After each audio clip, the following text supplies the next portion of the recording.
नमस्कार बच्चों। Matrix and determinant last हमने डिस्कस किया था। उसके बाद आज बात करते हैं कंटिन्यूटी एंड डिफरेंशिएबिलिटी। सबसे पहले कंटिन्यूटी की डेफिनेशन क्या है।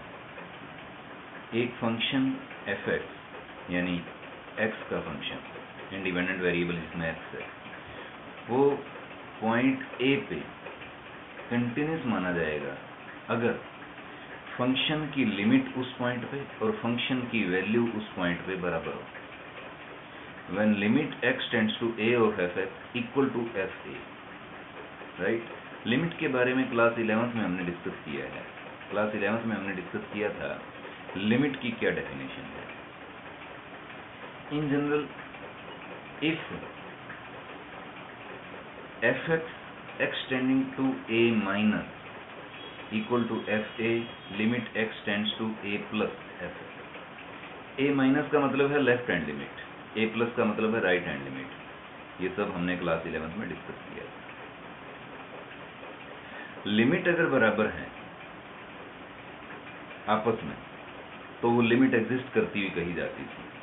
अगर वही लिमिट वैल्यू के बराबर है तो हम कह देते हैं कि फंक्शन कंटिन्यूस है। डायग्राम से हम समझाने की कोशिश करें। ये डायग्राम, एक ये डायग्राम और एक ये डायग्राम। ये मैंने पॉइंट सेलेक्ट किया, x tends to a, x equal to a। a से थोड़ा सा लेफ्ट चले तब फंक्शन की वैल्यू देखी, a से थोड़ा सा राइट चले तब फंक्शन की वैल्यू देखी और a पे वैल्यू देखी। All these values are in same line. ये सारे मैच कर रहे हैं, इसलिए ये फंक्शन कंटिन्यूस है। यहां पहुंच जाइए इस पॉइंट, ये ए पॉइंट है हमारा, ये पॉइंट ए है जो डॉट लगाया मैंने। ए माइनस एच करते हैं और उसके बाद कोरस्पॉन्डिंग फंक्शन की वैल्यू देखते हैं, हमें मिलती है ये हाइट, दिस हाइट। जबकि ए प्लस एच करते हैं तो हमें मिलती है ये हाइट। दोनों में फर्क है, दोनों में डिफरेंस आ गया। इसका मतलब ये फंक्शन कंटिन्यूस नहीं है। जब फंक्शन कंटिन्यूस नहीं होता है तो उसको डिसकंटिन्यूस फंक्शन का नाम दिया जाता है। कंटिन्यूस चेक कैसे करें, एग्जांपल से क्लियर करें।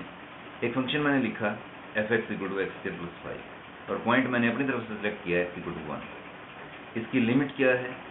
देखिए, लिमिट के लिए बताया गया था आपको कि अगर इनडिटर्मिनेट फॉर्म न बने वैल्यू पुट करने से तो वही उसकी लिमिट मानी जाती है। एफ एक्स की लिमिट क्या होगी, इसमें एक्स की जगह 1 पुट कर दो।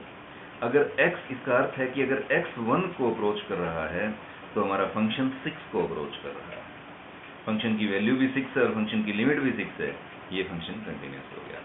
इनफैक्ट कंटिन्यूटी से रिलेटेड हमारे पास कुछ इंपॉर्टेंट पॉइंट्स हैं। सबसे पहला पॉइंट है every polynomial function is a continuous everywhere. कोई भी पोलिनोमियल फंक्शन है वो हर जगह कंटिन्यूस है। Every sine and cosine function are continuous everywhere.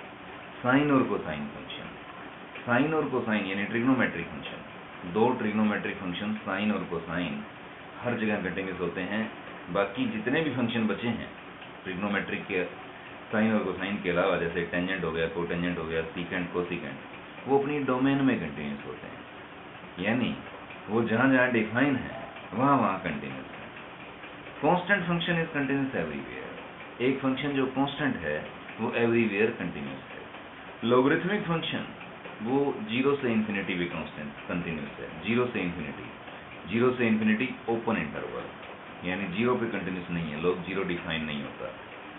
Exponential function everywhere continuous है। मॉडुलस फंक्शन एवरीवेयर कंटिन्यूस है। मॉडुलस फंक्शन, अगर आपको ध्यान हो, ग्राफिकली मैंने बताया था कि इसका वी शेप का ग्राफ बनता है। तो जो वर्टेक्स है वहां हमें थोड़ी सी प्रॉब्लम हो सकती है, लेकिन वहां भी जब हम इसको कैलकुलेट करते हैं तो हमें दिखता है कि ये फंक्शन कंटिन्यूस है। डिसकंटिन्यूटी क्या होती है, डिसकंटिन्यूटी के टाइप्स क्या हैं। एक फंक्शन डिसकंटिन्यूस है अगर वो कंटिन्यूस नहीं है। इसके बारे में हमने अभी बात की। एक फंक्शन डिसकंटिन्यूस है अगर वो कंटिन्यूस नहीं है तो। Now types of discontinuity, types of discontinuity, इसके बारे में अगर हम बात करें तो सबसे पहले है रिमूवेबल डिसकंटिन्यूटी। अब बात डिसकंटिन्यूटी की आ गई, यानी जो फंक्शन कंटिन्यूस नहीं है वो डिसकंटिन्यूस हो गया। डिसकंटिन्यूटी के टाइप्स क्या हैं? सबसे पहले रिमूवेबल डिसकंटिन्यूटी, अगर लिमिट, लेफ्ट हैंड लिमिट और राइट हैंड लिमिट तो बराबर हो, लेफ्ट हैंड लिमिट और राइट हैंड लिमिट तो बराबर हो, यानी लिमिट तो एग्जिस्ट करती हो बट वो लिमिट वैल्यू के बराबर ना हो, बट वो लिमिट वैल्यू के बराबर ना हो, तब हम उसको रिमूवेबल डिसकंटिन्यूटी कहते हैं। इसको रिमूवेबल इसलिए कहा जाता है क्योंकि ये डिसकंटिन्यूटी रिमूव की जा सकती है by redefining the function. Function को रीशेप कर दें, फंक्शन को रीडिफाइन कर दें। ऐसा बहुत सारा केस हमें दिखाई देते हैं जहां हम फंक्शन को रीडिफाइन करते हैं, फंक्शन को कन्वर्ट करते हैं, तो फंक्शन जो दिखाई देता है कि डिसकंटिन्यूस है वो कंटिन्यूटी में दिखाई देने लग जाता है। Discontinuity of first kind and second kind, ये डिसकंटिन्यूटी रिमूव नहीं हो सकती। होती क्या है डिसकंटिन्यूटी? फर्स्ट काइंड की डिसकंटिन्यूटी जब लिमिट आपस में एग्जिस्ट ना करे, लेफ्ट हैंड लिमिट कुछ हो रहा है, राइट हैंड लिमिट कुछ और है, वैल्यू तो फिर उससे मतलब ही नहीं है। जब लेफ्ट हैंड लिमिट और राइट हैंड लिमिट ही मैच नहीं कर रही तो वैल्यू का तो कोई मीनिंग ही नहीं रह जाता है, लिमिट ही एग्जिस्ट नहीं करती। सेकेंड टाइप, जब इनमें से कोई एक limit F X tends to A minus या ए प्लस या दोनों, F X tends to A minus, F X tends to A plus या दोनों एग्जिस्ट ही नहीं करते, ये डिफाइन ही नहीं होते, तब हम कहते हैं कि ये डिसकंटिन्यूटी सेकंड काइंड है। दोनों ही केसेस में जो हमारी कंटिन्यूटी है वो नहीं आ सकती, डिसकंटिन्यूटी ही रहेगी, राइट। तो ये है डिसकंटिन्यूटी के टाइप्स। अब बात करते हैं दूसरी डेफिनेशन। ये डेफिनेशन बच्चों बड़े लेवल पर चलती है। इस डेफिनेशन के अकॉर्डिंग हम बात करेंगे कि a function F X is continuous at X equal to A if and only given कोई भी एप्सिलॉन, एप्सिलॉन यहाँ पे आपने फिजिक्स में सिंबल पढ़ा होगा, एप्सिलॉन का अर्थ है एक बहुत ही छोटी quantity, very very small quantity. However small, epsilon की वैल्यू कितनी भी स्मॉल हो सकती है, there exist positive real number, positive real quantity delta, वो भी बहुत छोटी है। For a given epsilon there exist delta such that F X minus F A, F X minus F A ये फंक्शन है, ये फंक्शन की वैल्यू है एट ए पे, इसका modulus less than epsilon, then X minus A less than delta. ये definition actual definition है। जब हम सीक्वेंस एंड सीरीज की लिमिट के बारे में पढ़ेंगे तब यही डेफिनेशन हमें बताई जाएगी, राइट स्टूडेंट्स। तो फिलहाल इससे थोड़ा सा गो थ्रू होकर के काम हमें अपने उसी तरीके से करना है जैसे हम करते आ रहे हैं।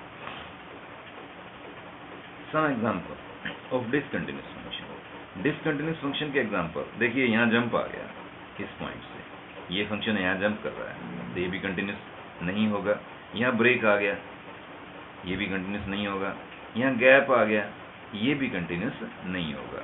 तो जो फंक्शन कंटिन्यूस हैं उनका ग्राफ स्मूथली चलता है और जो डिसकंटिन्यूस हैं उनका ग्राफ इस तरह से वेरी करता है, बीच बीच में कहीं ब्रेक आ जाएगा। और वही पॉइंट ऑफ डिसकंटिन्यूटी भी होते हैं, वही पॉइंट्स ऑफ डिसकंटिन्यूटी भी होते हैं। तो ये था कंटिन्यूटी के बारे में। इसके न्यूमेरिकल पोर्शन के बारे में अब हम बात करेंगे नेक्स्ट लेक्चर में।